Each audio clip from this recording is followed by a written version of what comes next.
Hello, and welcome to We Live for Saturday, your favorite college football podcast. I'm your co-host, Mike, and with me, as always, is your other co-host, John. John, how you doing this evening? I'm doing well. It's there's a beautiful blanket of snow on the ground, which makes me happy. It's my first snow and winter in my house, and it's I love it, man. I love it. It's good to be back in Minnesota. Loving the weather. It was cold today, but it's been fantastic. I really love it. Things are great. Yeah, it's beautiful. It's not quite as much snow as I want, or probably you want, but it's enough that everything's covered. Yeah. And everything looks really good. Exactly. You got that nice sheen. Everything's white and pretty. When I take the dog for a walk, it wants to frolic in the snow, all that kind of good stuff. So yeah, it's people good. Still got their Christmas lights up. Everything just looks better with that. Yeah, I took mine down today. That kind of look. Yeah, I think that, like, for me. Oh, go ahead. Oh, sorry. Okay, just lost you for a second. Yeah, no, things are good. When it comes to with the whole snow, I could have used maybe another foot or two. Yes. I know that sounds crazy to most people, but that's what I would prefer. Oh, absolutely. So that's a winter. Just want to make sure it lasts. Yeah. Exactly. How about you? How are you doing? I'm doing well. I was saying the dog likes to frolic in the snow right now, so that's fun, and it's nice to have enough snow that it can be frolicked in.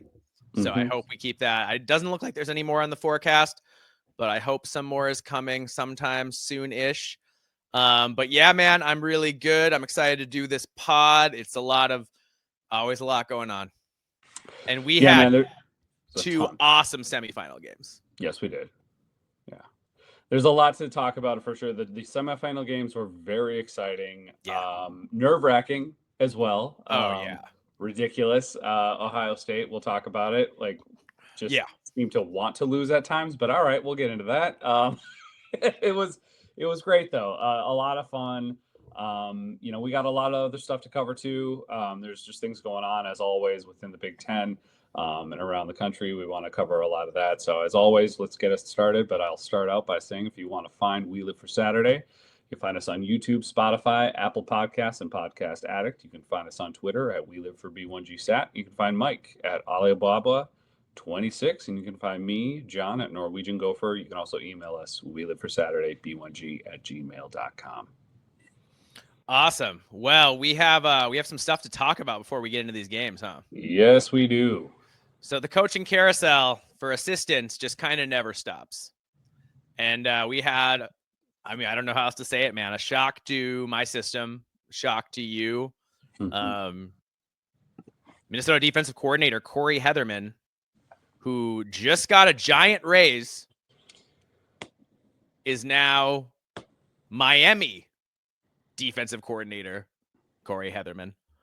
So a man who's the quiet, intense dude that he is, I didn't see it coming, man. He had just been talking about how much he loves it in the cities, his family, etc. And he went to a downgrade of a conference in the ACC. Absolutely. I know a lot of people are trying to, I saw some people on Twitter, they're trying to say, because I said, it's a lateral move, defensive coordinator. They're like, it's not a lateral move because Miami's a better program. Dude, if you do the same job at the same level of college, then it's a lateral move. Yep. Like, it's irrelevant to how good either program is. And also, Miami doesn't win that much. They had a nice year this year. They did. Yeah. But it's probably pretty recent. They've been pretty up and down and bad at times for a long time. Yeah, I agree with you, and I know that, yes, I've saw that too about a lot of people giving you and myself and others, I guess, grief about the fact that this is a lateral move. And frankly, the biggest thing I think is just that downgrade, to an ACC school. Yeah. To do the same job. I understand he got a lot of money out of the deal, so that's fair, but I don't know. I know I'm coming from a place as a hurt Gopher fan, because I loved what Heatherman was doing here at Minnesota. Loved it. everything we wanted Rossi to do for a long time, and being that aggressive, which was amazing and obviously worked out pretty darn well for us this year. It's disappointing, and there's obviously other things, we'll touch on and continue with that, to build off of that news with Gopher football. Unless you want to talk about that now, or should we move on to also Tom Allen, or what would you like to do? No, we talk about Tom Allen too. And the ACC went 2 for 2 in stealing Big Ten defensive coordinators, as Tom Allen goes from, this shocked me, like even more than the Heatherman thing. Yeah. At first, before I thought about it, Tom Allen goes from defensive coordinator at Penn State to Clemson. So that seems weird. Yeah. To me. You were in the college football playoff semifinal. Like you were just there, man. But I will say Tom Allen he's an evangelical Christian. Yeah. And Dabo Swinney is an evangelical Christian. So culturally, that makes sense to me, right? Yeah. Like guys who have similar faiths probably see the world in a similar way. I understand. So on that level, it makes sense. But like, I don't know, man. The Penn State defense is so good, and Penn State is peaking so much. It feels like a step down. It does. I mean, it's a lateral move, but I don't know. It feels like you're going from the big show to a not as big show. Yeah, I mean, we've all been seeing Clemson trending down for the last few years, and they're still a great program. They're still probably Yeah. every bit as good as Penn State, but they're not better. Yeah. So that's what seems weird about it to me. Like, why are you going from comparable program to comparable program? It doesn't make sense to me. I also think Penn State's bringing back a lot of people next year, and they're going to make another run. I'm sure they'll be in the playoff again, where I'm not entirely sure Clemson will be. I think they'll have a shot, but I don't know. Way less sure thing. Yes, way less of a sure thing. So I think with everybody that Penn State has coming back, especially now that Singleton and Aller and Allen are all coming back. Yep. Yeah. That's a big deal. Dude, do people just not like being around James Franklin for very long? Because he can't. We always used to say it was offensive coordinators, but now it's defensive coordinators too. Yep.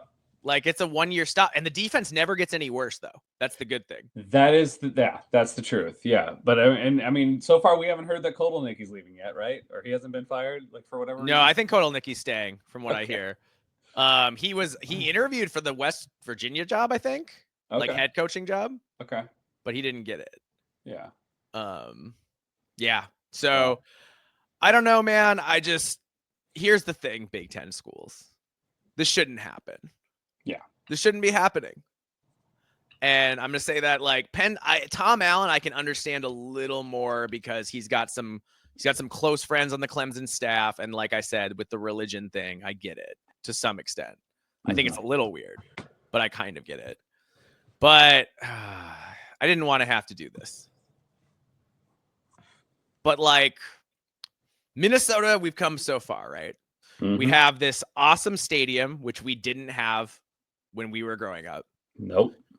We have amazing facilities, which we didn't have when we were growing up. We have increasingly like getting better and better NIL, which we didn't have 3-4 years ago when we lost like Bucky Irving, right? We just didn't have any NIL. And the NIL, it's still, it's got a ways to go. Don't get me wrong, but it is, middle of the Big Ten-ish NIL.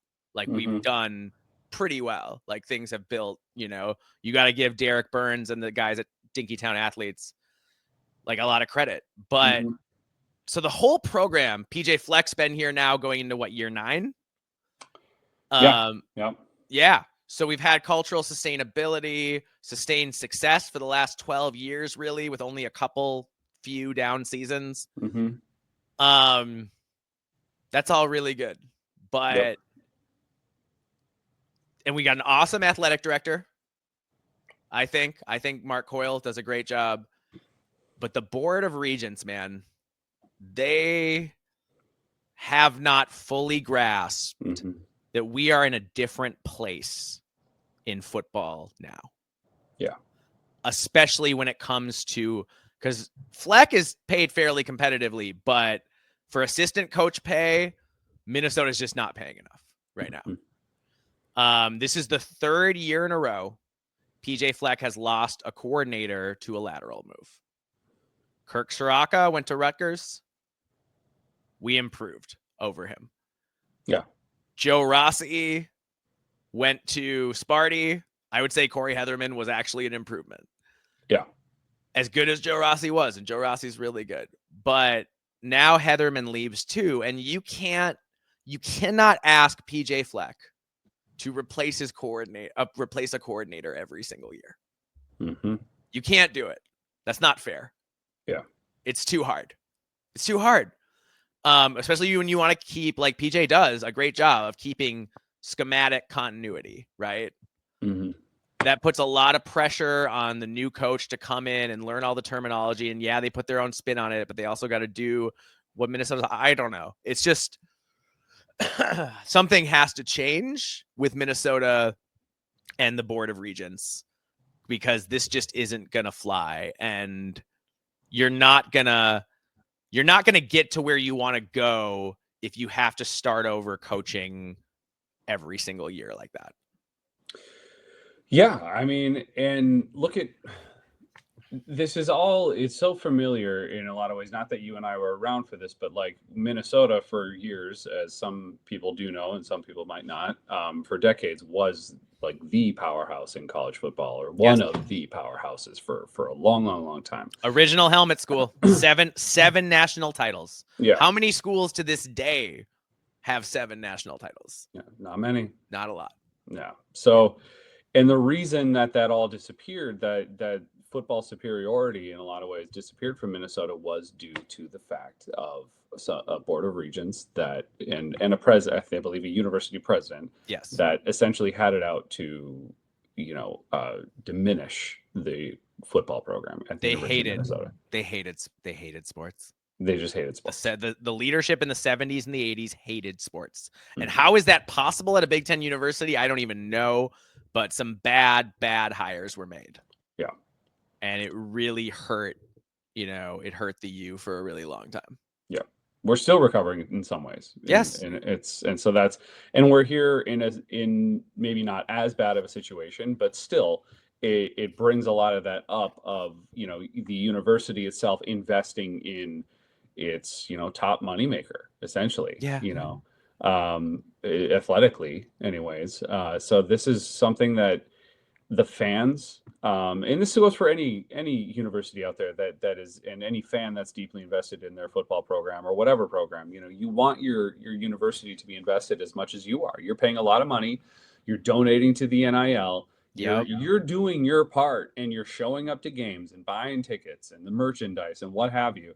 Yes, and it's about all those things. Yeah, and it's about time that they put in the same amount of effort and money that you do, or try to, like, that's what they're there for. And it's disappointing. It's very, very, very disappointing from a standpoint as a Gopher fan, and because of how long it's taken us to get to where we're at right now. And no, we're not expecting to be Ohio State, but like, we have to be competitive in at least the top third of the Big Ten. And there's no reason we shouldn't be. There's none. The money is there. Yes. The money is there from this giant Big Ten TV deal. Yes, Minnesota doesn't make the most money off of merchandise and whatever, but they do pretty well. Mm-hmm. And it's really frustrating because you're cutting off your nose to spite your face. Mm-hmm. Because the more you invest in major revenue sports, specifically football, the more money you end up making. Mm-hmm. Ohio State, Penn State, Michigan, they invest a ton in their programs. And guess what? Those programs generate a ton of money because they invest enough to win at a high level on a regular basis. Yeah. So it's time to reallocate. And I don't know what that fully entails. I don't know if that means that you have to cut other sports. It might, or at least, or at least change the way they're funded to some extent, the non-revenue sports, because it is getting cutthroat. And you cannot get by. You will find yourself at the bottom if you can't keep up with every move that's happening. Yeah. And it's just, again, everybody else is all in except for the Board of Regents. Yeah. The president, the AD, the fan base, we're all in. Yep. It's just the Board of Regents. Mm-hmm. And that's a problem. So I'm kind of done with it, man. I don't think I can just sit by and like watch it anymore, because I'm afraid that, if we've been so good, so much better than anyone gives Minnesota credit for. Yes. Which is weird. I don't know why, for whatever reason, but it's going to take, the political will to get the Board of Regents to allocate the money where it needs to go. Yep. This fan base deserves that. And it's and these players deserve it. The coaching staff deserves it, everybody essentially. And so when you're having just a small group of people hold everything back, for what reasons I'm not entirely sure, it's just very frustrating, and I know it's not as easy. I'm sure there is just like, flipping a switch and just making up your mind and being like, I'm sure there's lots of red tape and other things to go through and things to consider, but the fact is this is the world we live in now. And like you said, if you want to keep up and be competitive and continue to make and bring in that money, the reality is investing in a college football program is where that comes from. Yeah. And also it helps the whole school when you succeed in football. Yeah. It's been proven when you succeed at a high level in football, you get more out-of-state applicants. When you get more out-of-state applicants, you can charge them more because schools charge out-of-state applicants more money. So that raises revenue for the school. It also allows schools to bring in more students, which raises revenue further. It also allows schools, if they want to be even more selective. Mm-hmm. Which in academia is a way of climbing up the ladder. So there's no downside to investing. Like there's only good things for everybody. And I think for a long time, I think a lot of people in academia still don't understand that the athletic programs at a Big Ten level are totally self-sustaining. They're not taking any of that academic money. Mm-hmm. That's all money that they're making from TV deals and whatnot. It's time. It's just time. Yeah. Yeah. Well, so, and it not only does it help the university, it helps the community. It's like, it's just a plus for everyone everywhere. Because that brings in more money to the communities. People come in for games. People want to show up. People want to buy food, want to go to restaurants, pay for parking, you name it, man. Like it's all merchandise, all of it. Yep. So it's a win-win in my book. Sure, we're biased, we're big time Gopher fans, but it's hard to find a downside to investing into this program. It really is hard. And I'm sure other universities around the Big Ten would agree if this were about Purdue or like Nebraska does, and and all these, like, they get it. Everyone else, a lot of people understand this. So this isn't, we're just specifically talking about Minnesota, but I'm sure you in other universities have been through very similar things and are going through it right now. Yep. There are haves and have-nots, and guess what? The haves are the people spending the money. Yep, exactly. That's the bottom line. So, you have to do what it takes and allocate your budget in a way to boost football, at all costs. And that's just going to make it everything better for everyone else. And it's going to, and it'll spike revenue, which will help the non-revenue sports too. Yeah.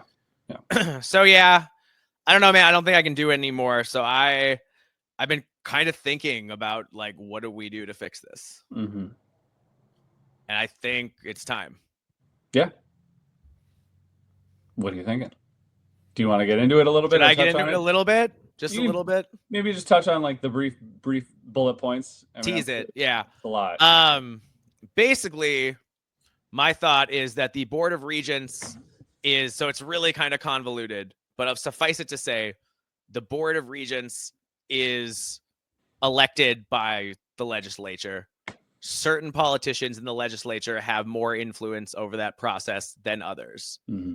So my thought is, why not start a political PAC and just target the politicians who can help get this going in the right direction and raise a little money, give them a little money, but also email, call, do all the things, let them know that we are a serious, big constituency that wants to win.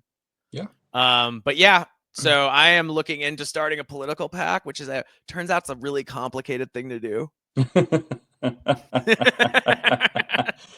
Wow. Yeah. But yeah, I don't know. I'm trying. It's, I don't know at this point for 100% for sure it's going to happen, but I'm exploring it and going down that avenue because I just think we have to do something, because it's a shame. Minneapolis is this amazing city. We have all this awesome stuff. We have this awesome coach. We have this awesome row the boat culture. We have the best stadium, in my opinion, in the Big Ten. We have awesome stuff. The best city in the Big Ten by far. And I would say that even with LA here now too. Yeah, I said it. Minneapolis. You lived in LA I lived in both. I would take Minneapolis. I mean, obviously our hearts go out to LA right now. I'm not trying to trash LA, but just saying Minneapolis is awesome. That was really not the right time to have I didn't hate on LA. No. But I do feel really bad. I totally forgot. I was like, oh yeah, it's all on fire. Yeah. Mike, aren't you a jerk? So I apologize. Didn't mean to go there. And anyway, we love you, Los Angeles. We hope that the fires are put out soon. Yeah, seriously. But as far, disregarding like what's unfortunate, the very, very, very unfortunate and serious natural disaster. Well, maybe not natural disaster. Could have been arson, probably in some regard, some ways. Yeah, but people are talking. Whether I don't care who lit it, it was ready to light. Yes, it was. So essentially, it's a crisis. And so aside from that, removing that though, I mean, I agree, of course, but I am biased. But I've lived in New York City for years. I lived on the East Coast, all that. Been to plenty of other cities and throughout the Big Ten. And there's lots of great college towns, man. But, there's not a Big Ten city that I think is as good as, the Twin Cities, Minneapolis, St. Paul here. Seattle gives a run. Seattle is awesome. One. That's true. Seattle's really cool. I always forget Washington's in the Big Ten when I don't think because they haven't played for a while, Yeah. Yeah. But we can talk about that. Maybe we can create a list of the best Big Ten cities, and we can have a whole argument about it. We could fight it out for sure. But so I'm looking into seeing the thing is the amount of legislators who actually have influence over the process of like coming up with the Board of Regents is not that big. Mm-hmm. So there aren't that many people. And the maximum a political PAC can give any politician is $1,000. So you really wouldn't even have to raise that much money to like have a seat at the table with very powerful politicians in this country. So that's kind of my thought. So I'm exploring that to see if maybe that's a way to kind of get, to help Gopher football, take that next step, which is taking a big jump up, you know? Yeah. I think it's worth it. And if anyone else has a better idea, by all means, share it with us. Don't be seriously, selfish. I would love to not have to do this. Yeah. So if anyone has a better idea, like I am all ears. Yeah. I haven't heard anyone with a better idea yet. Yeah.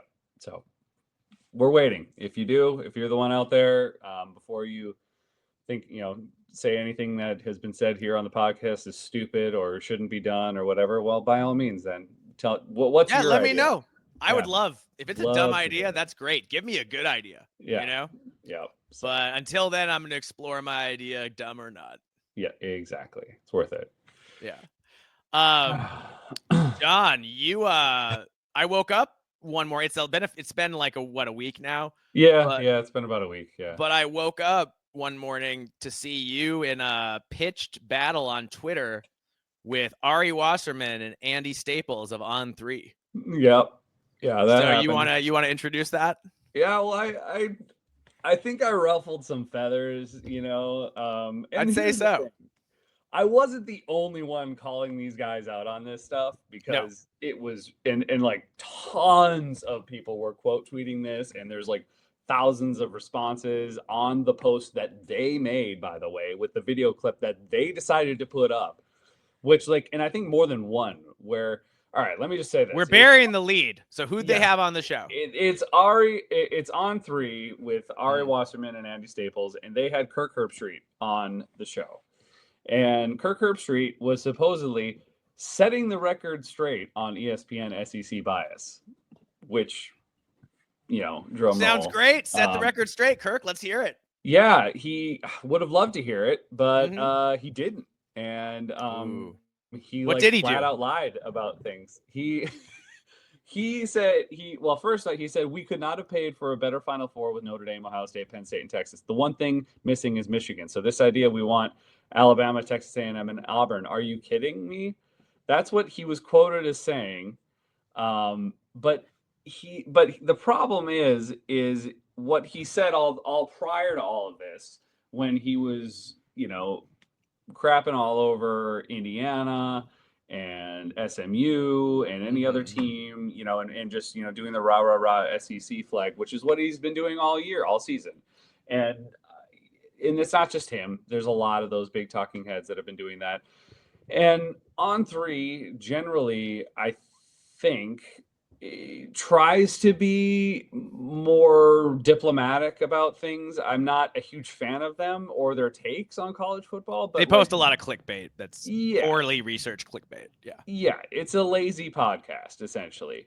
But they try not to, like, you can tell they do try to, I think, make an effort not to take sides, even though they do post things that are obviously, they still kind of lean in that SEC bias, which they do because they're way too early.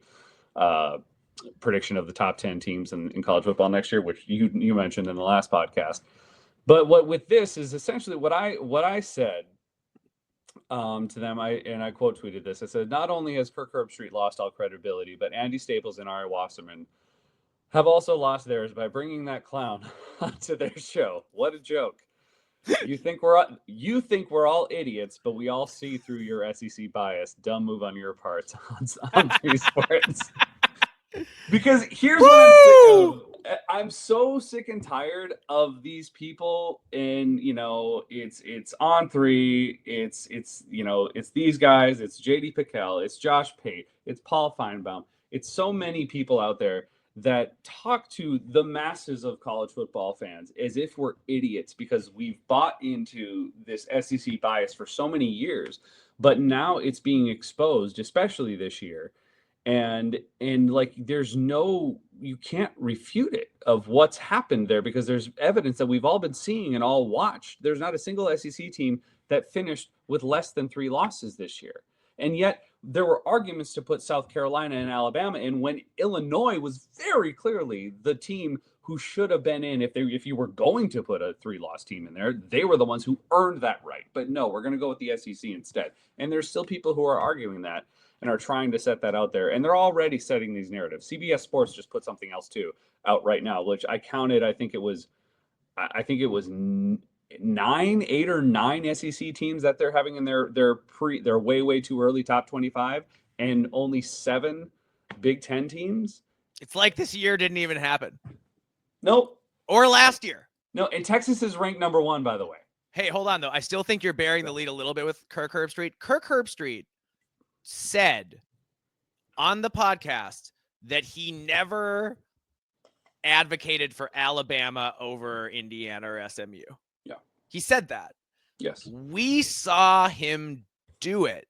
He said that wins shouldn't matter. He said that just because Indiana won 11 games didn't mean they were a deserving playoff team. And then he said that there were 3-loss teams that deserved to be in instead. He said all that. Yes, he did. We saw him say it. Yep. And like, we're not going to link it because we don't need to give him any more airtime. But like, we saw you. Like, he was clearly referring to like Alabama, South Carolina, Miami. When he was talking about the 9-3 teams that he thought deserved it, based on the context of like his other comments.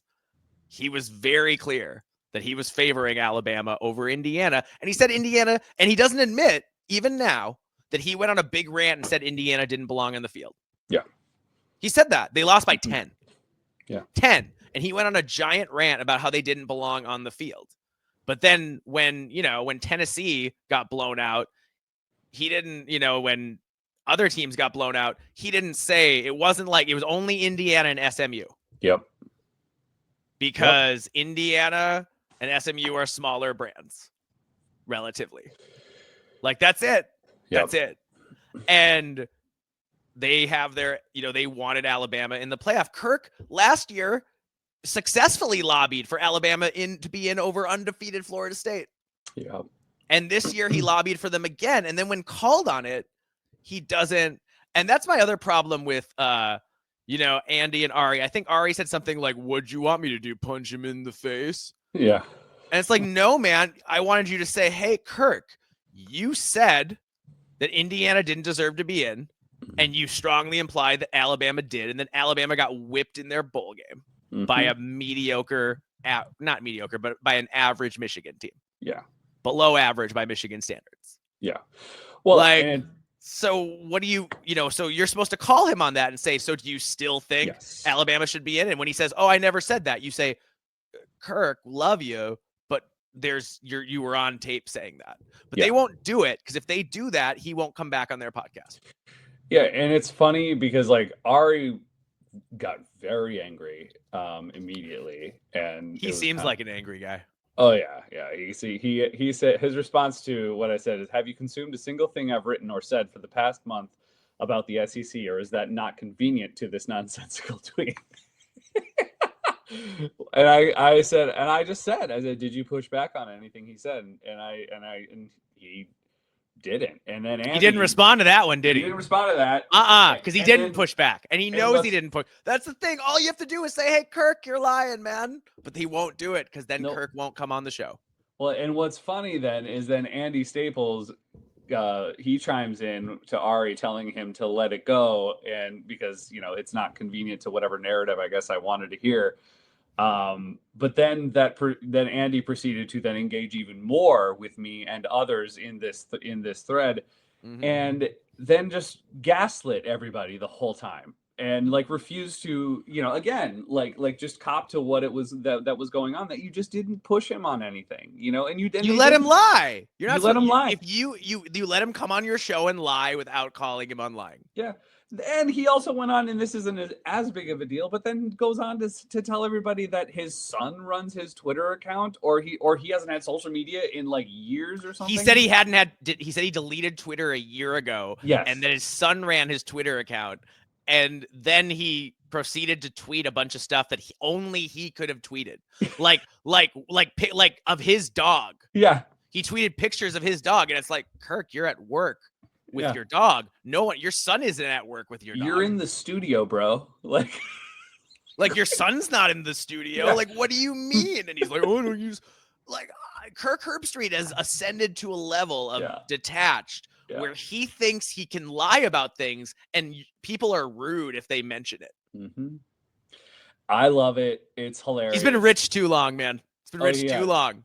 I just think it's because now it's like a running joke. Now everyone is just saying Kirk's son, great job. You're doing a good job at oh, I loved what you put out there. It's all about giving Kirk's son all the credit, which is what people need to do. But I think it's just, again, like you stated already with On3, and and I mean, I'll give a little bit more credit to Ari and Andy, just to be a little bit nice to them, that they at least don't always sound like total idiots when talking about college football.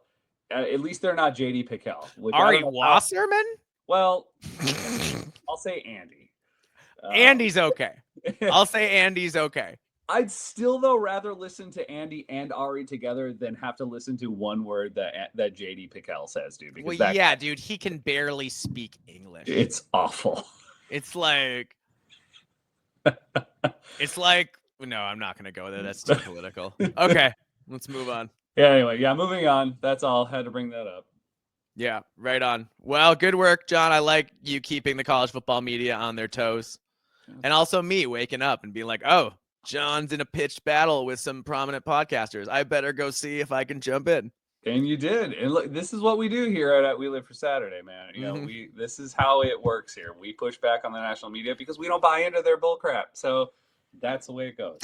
This isn't even a difference of opinion. He just lied. Yeah. He just lied and doesn't want to be called on it. Well, it's just the assumption. Like a politician. Yes. And it's the assumption from people with podcasts like Ari Wasserman and Andy Staples that the general college football fan is a freaking moron, that we are just dumb and we're going to believe whatever they say. So like we forgot what Kirk Herbstreit said 2 weeks ago. Yeah, exactly. Yeah. All right. Awesome. Should we get into reviewing these games? Yes, let's do that. All right. This first one was played Thursday, January 9th. We had the number 7 Notre Dame Fighting Irish 27, the number 6 Penn State Nittany Lions 24. This was a fantastic back and forth game between two very evenly matched teams. This game was a lot of fun to watch. It was a tale of two halves. After 3 consecutive punts to start the game between both teams, Riley Leonard threw a bad pick, which gave Penn State good field position. They managed to get first and goal from the 4, but after 2 run plays failed to score, Drew Aller threw behind Nicholas Singleton. Singleton could have caught it. Drew Aller could have thrown a better pass. Neither one of them got it done. The ball went to the ground. So there's blame to place on both guys for the play failing. But if Aller throws a decent ball there, that could have changed the whole tenor of the game. Because James Franklin, 4th and goal from the 3, decided to kick a field goal. And I personally, and I said this at the time, thought that was a huge mistake. And I think it came back to bite Penn State later in the game. To me, you go for it. Either you score the touchdown or you give them the ball on their own 3-yard line and they probably punt in like 3 to 6 plays, and then you end up with the ball at midfield anyway. Yep. And like near field goal range, you know? So you can probably get the 3 anyway, even if you don't make, even if you go for it and don't kick there. So I always think that's a mistake. Penn State continued to push Notre Dame around, though. They were awesome up front, forced another punt. Then they marched 90 yards in 15 plays for an emphatic touchdown. They ran it right down Notre Dame's throat. It was almost halftime. It's 10-0 Penn State. And then on the subsequent drive, Notre Dame quarterback Riley Leonard gets knocked out of the game on a first down incompletion. So Notre Dame puts in backup QB Steve Angeli. Dude, it appeared the game was all but over. I was like, they're going to go 3 and out and punt. Penn State's going to go down and score again. And it's going to be 17-0 at halftime. But that's not what happened. Steve Angeli, a guy who's been a backup quarterback and nothing else in his career, calmly leads Notre Dame on an impressive field goal drive, completing 6 of 7 passes in the process. Stellar work. He did fumble, but he got it back. So no harm, no foul. And despite the fact that Penn State dominated the first half, they went into halftime up just 1 score, 10-3. Had they gone for it on that 4th and goal, they could have been up 2 scores still. They could have been up 11 at half. But in a game they lost by just 3 points, they were up 7 at half when they could have been up by more. So I think that was a really big underrated moment in that game that a lot of people aren't talking about it. But I think, I've said this to you before, man. If it's 4th and goal and you're inside the 5, you should go for it. Yeah. You should go for it. Especially if you think your defense is good. Yep. And, Penn State does have a great defense. Yeah. So that was rough. Then after halftime, everything changed. The Irish suddenly weren't getting pushed around anymore. Riley Leonard came back in the game, and the Irish went on a 71-yard TD drive, which, first they tied it up. Then they went on a 71-yard TD drive, but Penn State immediately answered to tie it at 17. Riley Leonard throws another pick, which gives Penn State a short field, and they go up 24-17. Looks like Penn State's in control, but the Irish immediately answer with a 7-play, 81-yard drive for a touchdown. And on that touchdown, that was the 54-yard pass from Riley Leonard to wide receiver Jaden Greathouse, and the Penn State corner just fell down. Just fell down. And if he doesn't fall down, that wasn't a great pass or anything. No.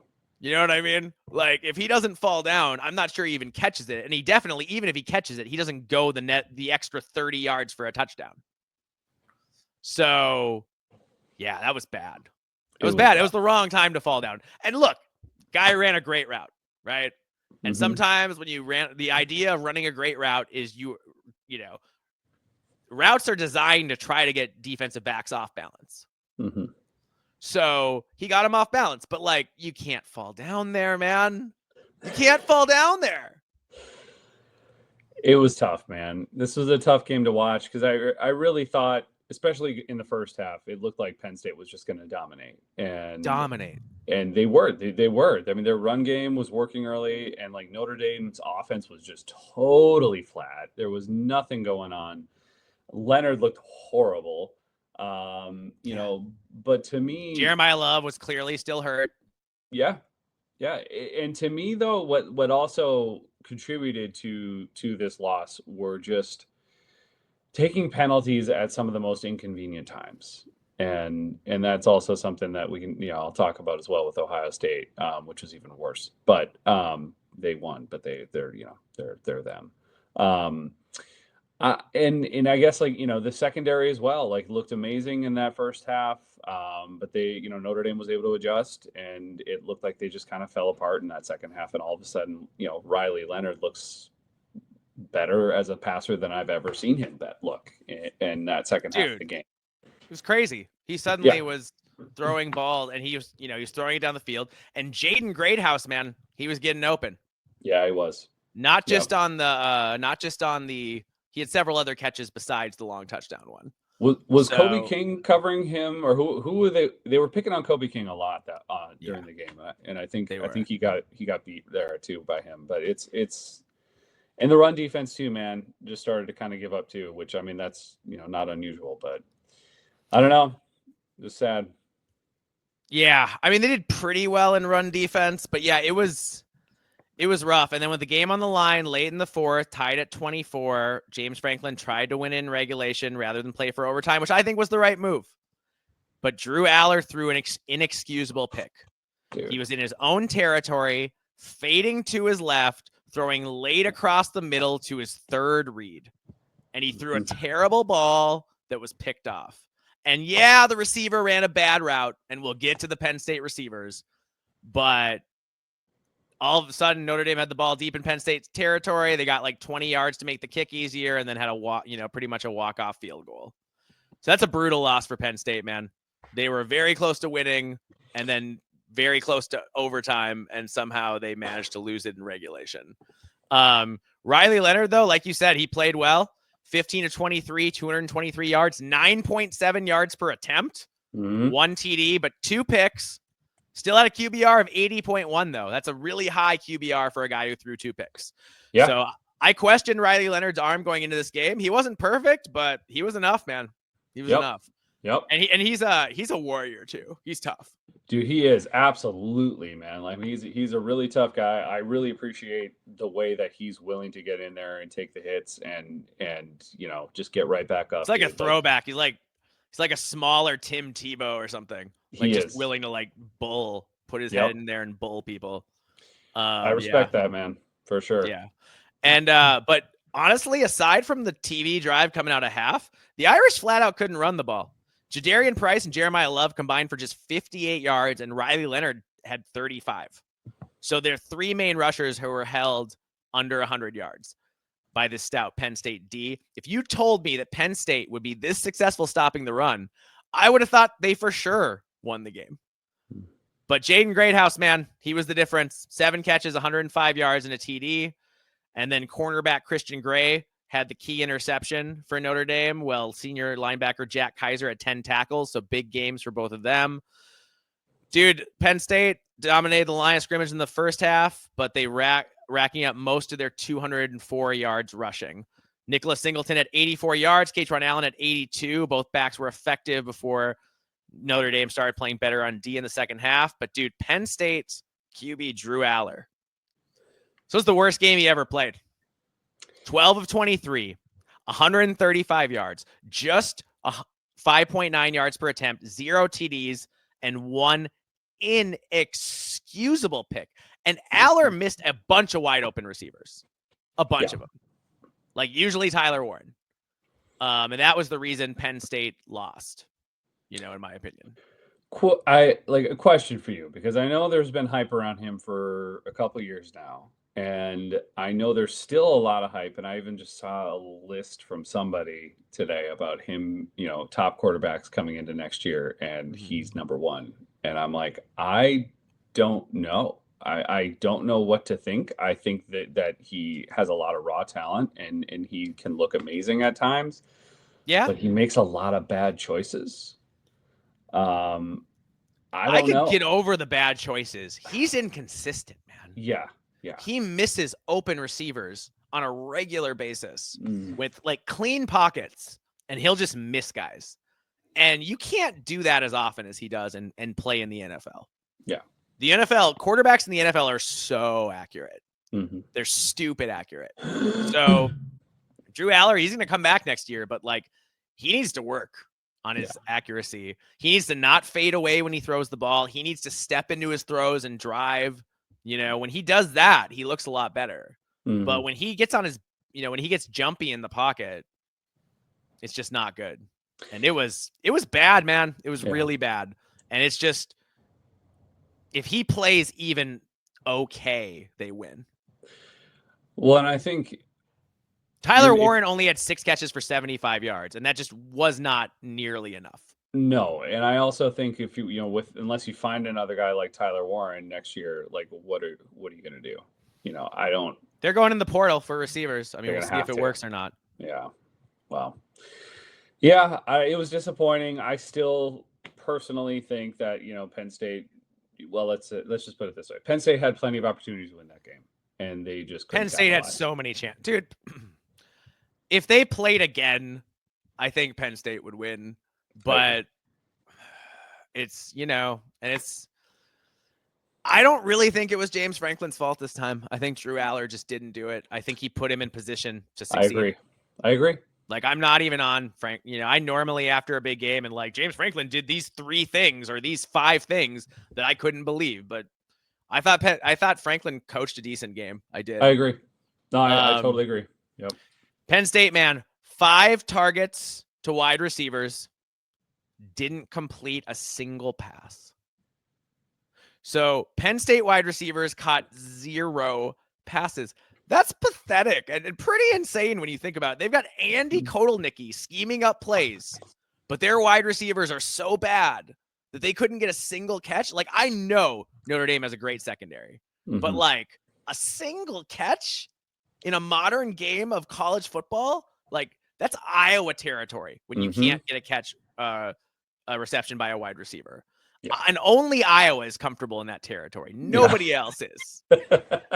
So the poor wide receiver team, man, that was Penn State's Achilles heel all year. And it was again the case against the Irish. And that also doesn't help Drew Aller at all, right? Like that makes it harder for him.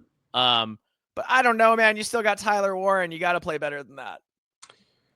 I agree. I just think it's fully on him. And I don't normally want to single out a player, but when it's true, it's true. And, Drew Aller makes a lot of money and he's a big boy and, he just didn't have it. I think he'd tell you the same. Oh yeah. Well, and I think it's also worth saying and defending James Franklin because everyone obviously jumped on the whole James Franklin blew another big game boat. Yeah. And I agree, man. I don't think this was on him. I think it was pretty decent. And I think he did everything he could. And unfortunately, his quarterback just didn't have a good game. And that happens. Yeah. But yeah, he's got to work on some stuff next year. And we'll see. I think Penn State's still going to be in the hunt. I think they could still very well easily get into the college football playoff again. They got a lot of good pieces coming back and we'll see, Yeah, no, for sure. They've got, it's going to be hard to replace Tyler Warren. It's going to be hard to replace Abdul Carter. It'll be interesting to see who Penn State gets for a defensive coordinator next. Yeah. But that's pretty much, they pretty much reload on defense at Penn State. So I'm not that worried about it. And yeah, they've got everybody pretty much coming back on offense. They're going to need to hit on portal receivers because let's be real. No matter how good the next tight end is, and I'm sure he'll be really good, he's not going to be Tyler Warren. Yeah. You know, Tyler Warren's a generational player. Yeah, he should have been invited to the Heisman in New York. He finished 7th in the Heisman voting, I think. Yeah. Did he not go to New York? But he didn't go to New York. No, only the top 4 got to go. Yeah. Well, I shoot, man. I mean, he had an argument. I would have voted for him. Yeah. Man, he carried that team on his back all year. Absolutely. Yeah. Yeah. So yeah, man, Penn State in an interesting place. I think the fact that they have Andy Kotelnicki coming back is good, but yeah, they're gonna need more production at wide receiver next year if they're gonna make another run at a national title. Yep. You know, but great season. I mean, you know, to finish like they did, Penn State did. It's a really good year. Yeah. You know, they won 2 playoff games. They went a long distance. I thought what was interesting, what was telling was, again, with the receiver, last thing I'll say, Irish just played man coverage. They didn't play any zone. They were like, we don't respect you. And they were right, you know? So I can't believe Penn State ran for 212 yards and still lost. Still lost. Yeah. Won the turnover battle, still lost. It's wild, man. I don't know. Yeah. It was just. I mean, they were like 1 play away from the national title game. Yeah, they were. If they complete 1 or 2 passes downfield in regulation, kick the field goal, they carry Drew Aller off like he's a hero. You know, it was that close. So it was a great game, but you got to give it up for Marcus Freeman and Notre Dame. Yeah. Not something I normally want to do is give Notre Dame any credit, but man, despite the fact that, you know, they're kind of one-dimensional on offense, he got enough of a passing game and they played the right defense, and he must have given one elite halftime speech because, man, the Irish were a different team in that second half.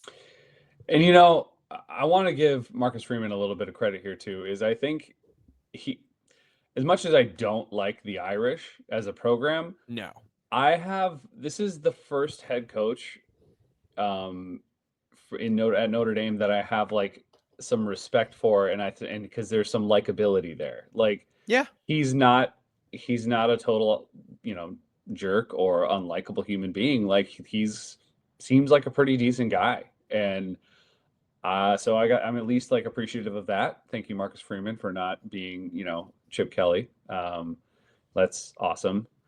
Or Brian Kelly, sorry. Yeah, my bad. And so it's just it's nice to see that he seems to have some humility and some charisma to kind of go with it. So, and not being a total jerk about anything. So I appreciate that. So I got to give credit to him as a head coach.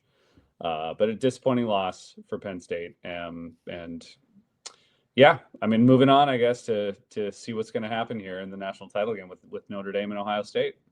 Yeah. Before we get to that, we'll have to talk about Ohio State and Texas, which was another nail biter. We will. I will. Yeah, we will talk about Ohio State and Texas. Did you see, though, last thing, you see the Bears, the Chicago Bears are going to interview Marcus Freeman? Oh, I didn't know that. I mean, I assume they're interviewing a lot of people, but yeah. They're interviewing a lot of people. They interviewed Matt Campbell, too. Okay. But what if they hired Marcus Freeman? Well, it's not that far, man, from South Bend to Chicago. Not at all. Yeah. So I don't know. Yeah, it'll be interesting. Where's Marcus? I don't know where Marcus Freeman is from originally, but I don't know where he's from originally. He went to Ohio State. Okay. Played at Ohio State. Got it. All right. Yeah. Well. So that'll be something to track too. But obviously, we're more interested in college football, not the NFL. Mm-hmm. Would you rather be the coach of the Chicago Bears or the coach at Notre? Well, I guess we don't like Notre Dame, so that's not a good example. All right, we'll move on. All respect to the Irish, though. They are very good this year, and Marcus Freeman's doing a great job. Yes. All right, Friday, January 10th, we had the Ohio State Buckeyes 28, the Texas Longhorns 14. Jack Sawyer had the kind of moment that will instantly be imprinted in Ohio State lore. Buckeye defensive end Sawyer beat the tackle, turned the corner, and stripped Texas quarterback Quinn Ewers, his former roommate, and returned the fumble 83 yards for the clinching touchdown in a 28-14 victory over the Longhorns in the Cotton Bowl. giving the Buckeyes a shot at their 6th AP national title. Quote, we talked before the game about how do you leave a legacy is to become your old legend. And there's some guys on this team today that I believe will become legends in Ohio State history. Now they get 10 more days together, an opportunity to tell their story if they go win one more, close quote, Coach Ryan Day said. The game was extremely even, though, before that. It was tied 7-7 late in the first half when Ohio State running back Travion Henderson took a screen pass 75 yards for a touchdown. That play was the difference in the game before Texas imploded on the goal line. For Ohio State QB, Will Howard went 24 for 33, 289 yards, 8.8 yards per attempt, 1 TD, 1 pick, QBR of 90.0. Fantastic game from Will Howard. Ohio State didn't run the ball as often as they passed the ball in this game. So Travion Henderson only had 6 carries for 42 yards, and Judkins chipped in 36 yards. But they ran it when they did run it. It was effective enough. But wide receiver Carnell Tate led the way for the Buckeyes with 7 catches for 87 yards. Emeka Ibuka had 5 for 51. Well, superstar Frost Jeremiah Smith was bracketed by multiple defenders all night and managed just 1 catch for 3 yards. Texas did a great job shutting down Jeremiah Smith. But defensive end Jack Sawyer had the 3 tackles, the sack, and that big touchdown return. Texas QB Quinn Ewers, 23 for 39, 283 yards, 7.3 yards per attempt, 2 TDs, 1 costly pick, QBR of 69.6. Texas couldn't run the ball at all, as the Buckeye D once again was fantastic. They ran for just 58 yards on 2 yards per rush. That's a dominant performance from the Ohio State front. Running back Jaden Blue led Texas with 5 catches for 59 yards and 2 TDs, and wide receiver Matthew Golden had 2 catches for 51 yards. Ewers spread the ball around to 9 different receivers. John, what did you think about the Cotton Bowl? Well, this was very frustrating for me. I mean, congratulations to Ohio State. You pulled it out. But this was insane. It shouldn't have been this close. No. Ohio State stressful. It was stressful to watch. And Ohio State was clearly the better team on the field, and it was very stressful, mainly due to the fact that there were an insane amount of penalties. So many. And it was embarrassing. And they were all on Ohio State. There was 9 penalties committed by Ohio State for 75 yards. And 3 of them stopped drives. Yes. So it was bad. I mean, they were shooting themselves in the foot just repeatedly.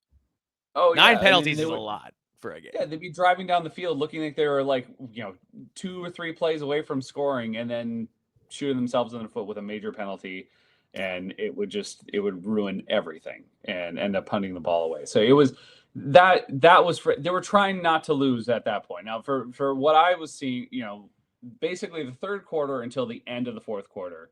So the whole second half, it was Ohio State just playing not to lose. And it was incredibly frustrating. And obviously, I got to give credit to Steve Sarkisian about what he did in his offensive game plan and how he adjusted, because they, for whatever reason, weren't covering the flats. And Sarkisian was putting every screenplay that he had ever invented in the bag and throwing it out there, and it was working for the most part, and it didn't get them into the end zone because thankfully Ohio State's goal line defense is amazing and they were able to stop that or hold them. But it was crazy, man. And I couldn't understand why the defense wasn't adjusting to that. And I also couldn't understand why Ohio State's offense was literally only throwing passes to the flats or deep balls. They didn't care. There was no hitches. There were no slants. I had no idea why they weren't doing any of that and trying to just go for the first down. It was either they were going for it all or they were just doing short little passes out to their running backs into the flats. In which, I mean, it worked with Travion Henderson at the end of the second quarter, but Texas was adjusting and they were shutting it down. So I don't know, man. It was incredibly frustrating. It should have been, the game really should have been over, really, to me, by halfway through the third quarter. But these penalties is what just killed them, and their failure to adjust defensively also made it very, very, very frustrating. Yeah, it was kind of weird because, it seemed like Will Howard, that first touchdown drive, he completed a lot of passes into tight coverage, but he completed them and had a path and got it done. And I think Ryan Day got scared, was like, oh man, some of those were close, and was like, didn't want to throw into tight coverage anymore. And I kind of thought that was a mistake. Yeah, because Will Howard was playing really well. But he won the game. He did. It all came down to, though, man, we got to talk. Well, first of all, Quinn Ewers, poor pocket presence. Of the 4 sacks in this game, 2 of them at least were his fault, not the O-lines. Yes. Like he does not move around great back there. He's got to work on that. Yeah. But dude, Texas, they moved to the 1, helped by 2 pass interference penalties in the end zone, consecutive. And then Quintravian Wisner was stopped for a 7-yard loss on a bizarre lateral toss play that Steve Sarkisian desperately wishes he had never called. Ewers then threw a 3rd down completion while being pressured by Sawyer on the play before the defensive touchdown. Dude, I don't know what Sark was thinking there. You line up, you sneak the ball 3 times, and you score almost assuredly. It's really hard to stop a team on multiple sneaks. To get the push needed. Because, if it's even close, they're going to call it a touchdown. And a toss play, a lateral, backwards toss play out of the shotgun. When you only need a yard to go horizontal, that's something you can do against an average defense, right? Because they're not fast enough to make it happen. But the Silver Bullets are no average defense. And star safety Caleb Downs shot through the gap and blew up the play like a lightning bolt. Forced Wisner way to the sideline where he had no chance, and the rest of the Buckeyes caught up to him. The game was really even before that. Ohio State played great on the O-line, and Donovan Jackson at tackle in particular has had a really fantastic postseason.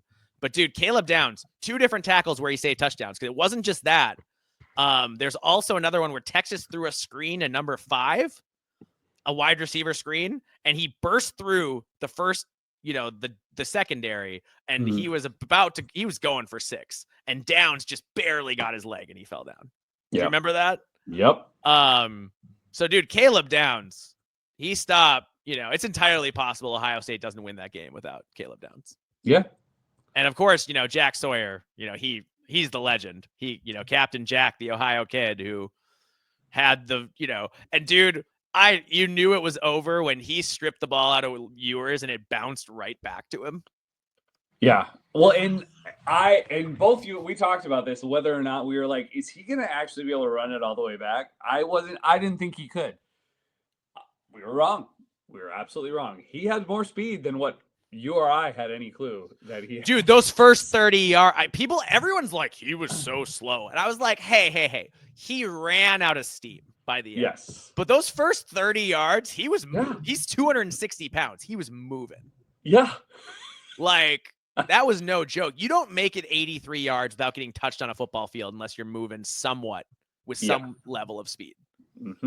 He did have some blockers at the end, which helped him because he did slow down those last 25 yards. And they interviewed him after the game. They said, "What were you thinking, Jack, on that run?" And he said, "Just don't fall like Will did." Because Will Howard, when they ran a design run, when they finally did it, Chip Kelly, when they pulled one out of him, Will Howard was going for a touchdown, and he just got the turf monster, man. Just fell down like 20 yards from the 15, 20 yards from the goal line. Nobody around him. Just went down. He could have gone in untouched, but untouched, dude. That's so embarrassing. Your teammates are gonna make so much fun of you in film session for that. I mean, I'm sure he'll get over it because they won the game, but that's gonna be they're gonna replay it, and they're gonna I remember I had a buddy once who did that where he got an interception and then just fell down, and he just rewound it and let us watch it 10 times in a row, and everyone's laughing. So I think Will Howard had that, but you know what? Will Howard played awfully well. I think he'll get over it. Yeah, he did. Overall, that was really the main thing. He played a good game. Overall, Ohio State was able to do what they needed to do. I still, if we're gonna be picking apart anything, it's just the fact that I was not entirely enthralled with their offensive gameplay of where they were throwing the ball consistently, just to switch it up a little bit. But they got it done, man. Not without a good effort from Texas and Steve Sarkisian's offensive mind, man. I mean, he's brilliant. And some of those screenplays, I was like, how is this continuing to work? This is insane against this defense. He constantly changes like who's blocking, and then he has the receivers fake block. And then, you know what I mean? Like, it's really confusing. You don't know when he's running screens, you don't know who they're going to. Yeah. Although the best screen of the day and the difference in the game really was the Travion Henderson one. There was like 15 seconds left in the first half. That was the Buckeyes, and he, and the thing that was crazy about it was they got 3 offensive linemen out in space and they all got blocks. Yeah. Dude. They were down the field, like ready to go. Just like that's crazy athleticism. Crazy athleticism. Yeah. Like offensive linemen, like guys that big shouldn't be able to like line you up and catch you and block you in the open field like that. Yeah. Like it was really impressive. And then Travion, man, he's got a different gear. He's so fast. Fastest Buckeye running back since Zeke Elliott? I think so. Yeah. You give him space, man. He's gone. Yeah, absolutely. Gone. And he's finally got healthy this year with Judkins taking a lot of carries. Dude, Judkins had on one of Travion's runs, Judkins pancaked a guy. Did you see that? It was amazing. Woo! Just knocked him over like Dude, you talk about a guy who wants to win, man. And I love the fact that they really are a good tandem. And I think like they complement each other so well. And, good for them getting that pickup. And Judkins, man, I mean, what a tough runner too, dude. Like, dude. He does not go down easy. One of those touchdown runs, like I think he bounced off or like 3 or 4 tacklers, like, and was able to, just still muscle his way in. It was impressive. Yeah, it really was. So the Buckeyes won, the Irish won, and we've got a national championship game to look forward to. Should we get right into it? Yeah, let's do it.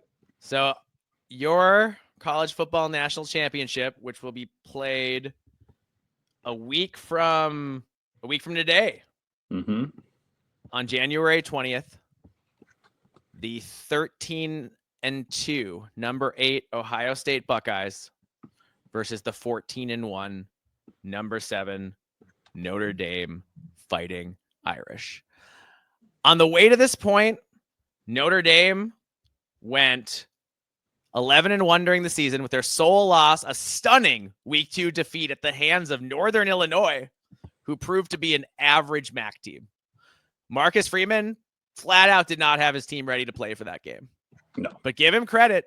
Since then, they haven't lost a single game, and they've been extremely focused en route to the national title game. Notre Dame beat Indiana in a home playoff game, then physically dominated SEC champ Georgia in an impressive performance. They only won the Sugar Bowl 23-10, but they looked dominant in doing so. Then, unlike their first 2 lopsided games, Notre Dame played an extremely close game against Penn State, which required a last-minute interception, a near walk-off field goal to escape with a win 27-24 in the Orange Bowl by the skin of their teeth. The Irish barely got here, but they're here. Buckeyes took the road less traveled to make it to this point. Ohio State fell 32-31 in a road game against number 1 Oregon in what many people believe was the best game of the college football regular season.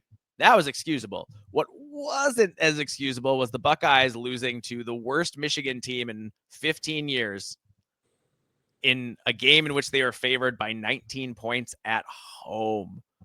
Woof. People were ready to fire Ryan Day. It all looked really bleak. Yeah. But the Buckeyes, man, they made the playoff, hosted Tennessee, crushed the Vols, 21-0 en route to 42-17.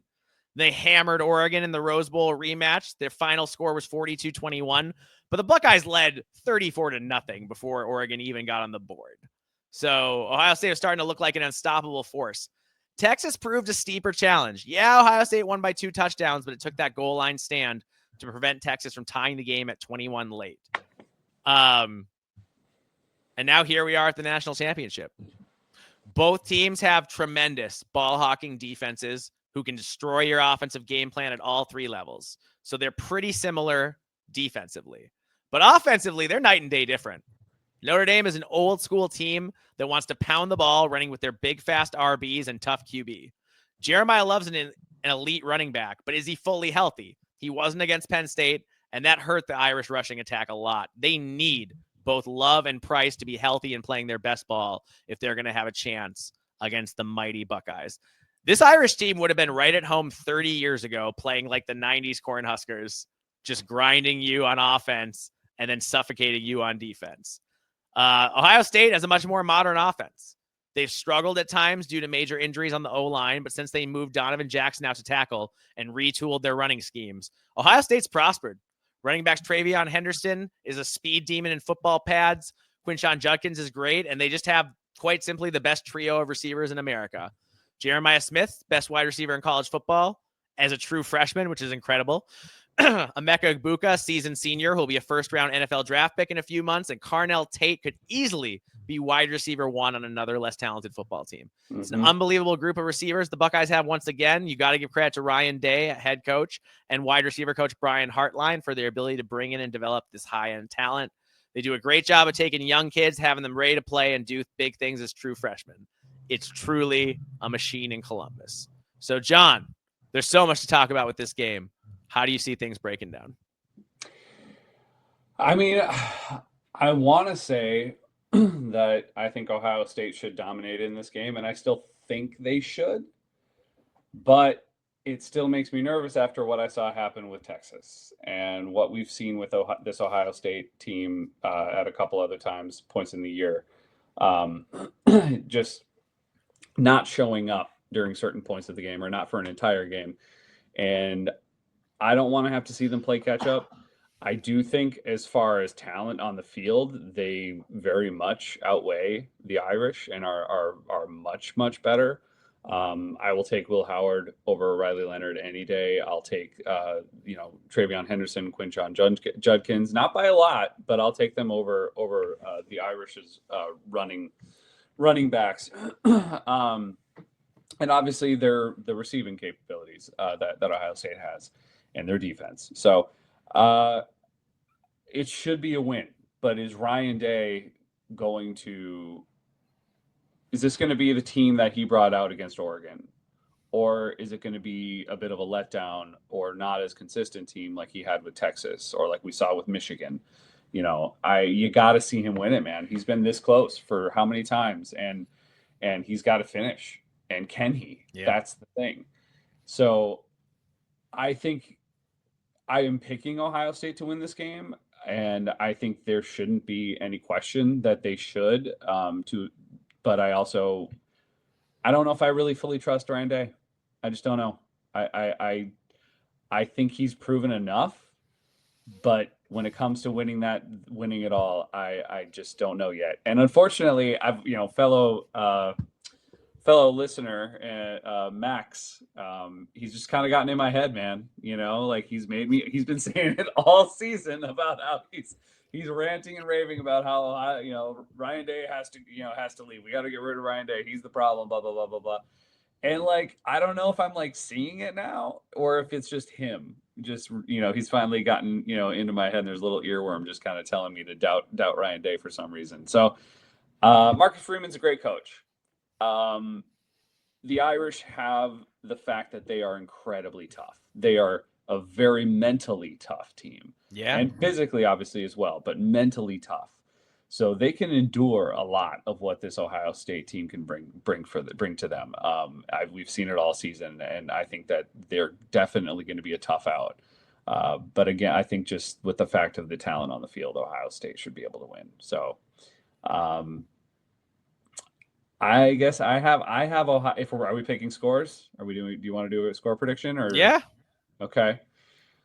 I have Ohio State winning this game 35-28. Okay. Interesting. Yeah. Dude, there's so much to think about here. It's but I keep coming back to Ohio State is the best run D in college football. Mm-hmm. They've had some issues on the offensive line and at cornerback this year against Oregon, against Michigan, but they've played a lot better in these playoffs, both those groups. And then when they retooled the offensive line, that's been really effective. The Buckeyes, dude, they have, by Pro Football Focus, they have the best run defensive grade of any team in the last 5 years. 5 years. So, like, they're not just good against the run. They're, like, historically good against the run. And opposing offenses are averaging under 1 yard before contact per carry, which is fantastic. So, opposing running backs don't get going before they get hit. Ohio State's an elite tackling team. They're giving up fewer than 3 yards per rush off tackle. I don't know, man. Like, I really want to talk myself into this being a really interesting game, right? But, like, Caleb Downs as a rover is just wreaking havoc on opponents' running games. And they also bring safety Lathan Ransom flying up into the box to stop the run, too. You know, they kind of play the edges hard with their defensive ends and, like, outside linebackers and nickelbacks. And then they want you to run in the middle of their defense because they've got Tyleek Williams at defensive tackle, and you can't block him. You can't block him with two guys, you know? And then Jack Sawyer has been like playing like Chase Young or a Bosa brother, like since the playoffs started. So he's always been really good, but he was like not quite the best player out there. Now Jack Sawyer's playing like he's the best player out there.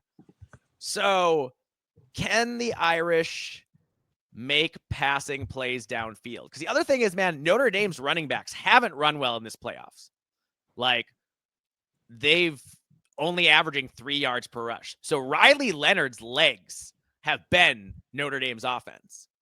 And to me, if you're going to run against Ohio State and it's going to work, like, I like Riley Leonard.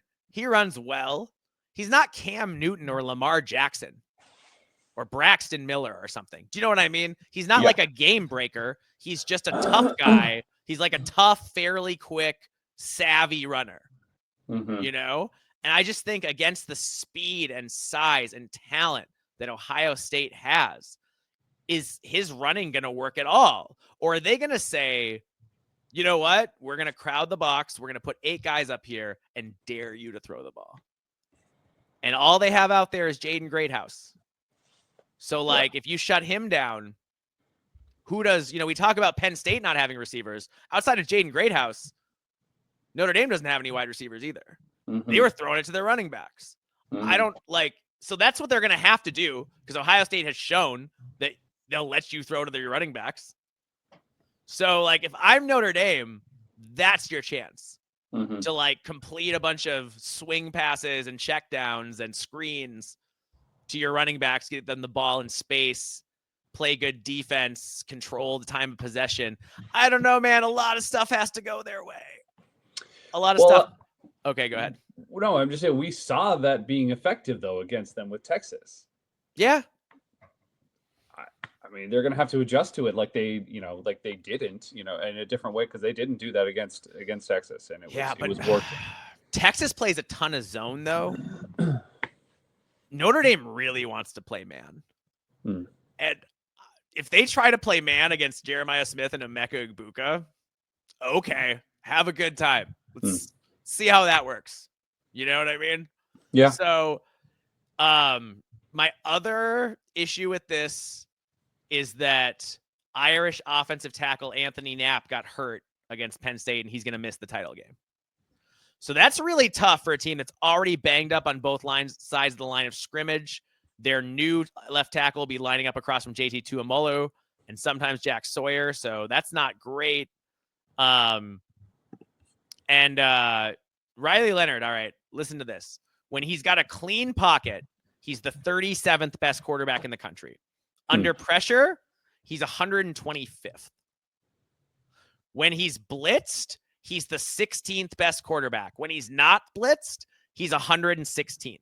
So he's not good under pressure, and he's not good when he has to read a defense. So, like, in obvious, if Ohio State can stop the run and put Notre Dame in obvious passing situations, they're going to just rush 4, and they're going to sit back, and they're going to know 2 things. 1, their defensive line is probably going to get to the quarterback, and 2, Riley Leonard's going to make mistakes. Yeah. And we saw that last game. He threw 2 picks. So I don't know, man. I know Notre Dame's been really impressive. I've known they've had this awesome season, but the Buckeyes are so good at run defense, and Notre Dame is so one-dimensional. And I just don't think Jaden Greathouse is going to – I don't think a Buckeye DB is going to fall down at the right moment. And I don't think they're going to still be in the game because, like, they're going to have to play really well defensively. Yeah.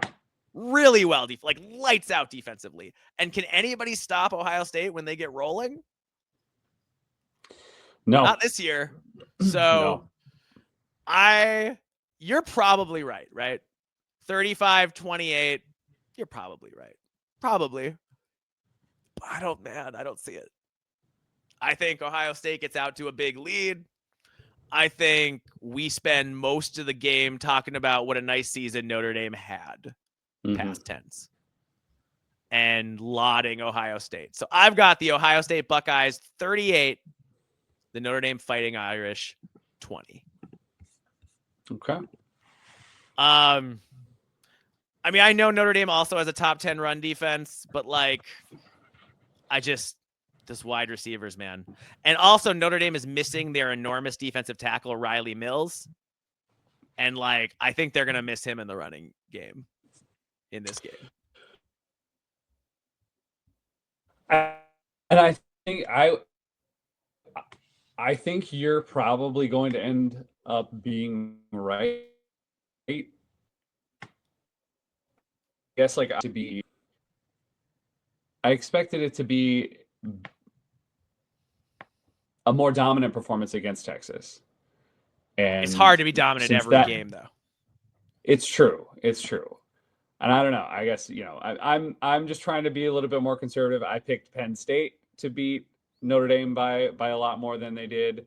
So I'm just trying to give Penn State a little bit more, or Notre Dame a little bit more credit than what I've given to them previously. Yeah, that's fair. and maybe these are my Irish hating glasses on. Maybe that's it. Yeah. But it just seems like Ohio State just seems like a really bad matchup for Notre Dame. Yeah. Like Notre Dame against Texas, they got a shot, like a real shot. But Notre Dame against Ohio State, it's just a team that has to run the ball against a team that's historically good at stopping the run. Yeah. And then you turn around and Ohio State's got the best set of skill position players that anyone's had in a while.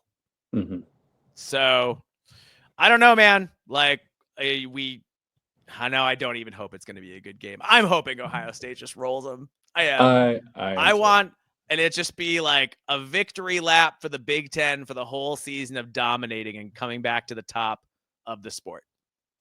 Yeah. I want them to do that because I don't want to see the Irish win a national title, and I want the Big Ten to be on the top of the sport because I want to rub it into the fans of all the SEC, into the face of all the SEC fans. Excuse me. Yeah, totally. Yeah, man. Yeah. So we'll see. It's going to be a good game. I'm looking forward to it. Yeah. It'll probably be much better than I think it is. Probably, but there's a decent chance Ohio State just rolls too. I could see it being close for like 2.5 quarters, and then Ohio State's like, okay, we're the Buckeyes. See, but like that's a good game to me. When there's a team that I really want to lose, and then the team that I want to win, like rolls the other team, that's a really good game to me. I am not a fan of these people that are like, oh, that was a really good game. Like Minnesota, like, oh yeah, it was so close. Like came down to Minnesota kicking a field goal. I'm like, no, that's not fun. That's not stressful. Stressful. Like, I want to roll. I want to just destroy every opponent by 20, 30 points. Like, let's do it. Yeah. Yeah. The most fun I had at a whole game all year was probably Maryland. Yeah. Great. Awesome. Like no notes. Yeah. Well, I'm excited either way. It'll be fun. Yeah. Right. Well, John, we got through it. Another podcast. Yeah. Is there anything else you want to say to the people before we get out of here? As always, you want to find We Live for Saturday, you can find us on YouTube, Spotify, Apple Podcasts, and Podcast Addict. You can find us on Twitter at We Live for B1GSat. You can find Mike here at Alibaba26. You can find me, John, at Norwegian Gopher. And you can email us, WeLiveForSaturday, B1G@gmail.com. Awesome. Thanks so much for listening, and we will see you to review the national titles game as we enter, John, the postseason. Wild. Oh, sad. Yep. But you know what? It'll be a lot of fun. So I'm going to enjoy this week and the run up to the national title game. Hope everybody's having an awesome week, and we will see you on the flip side of this game.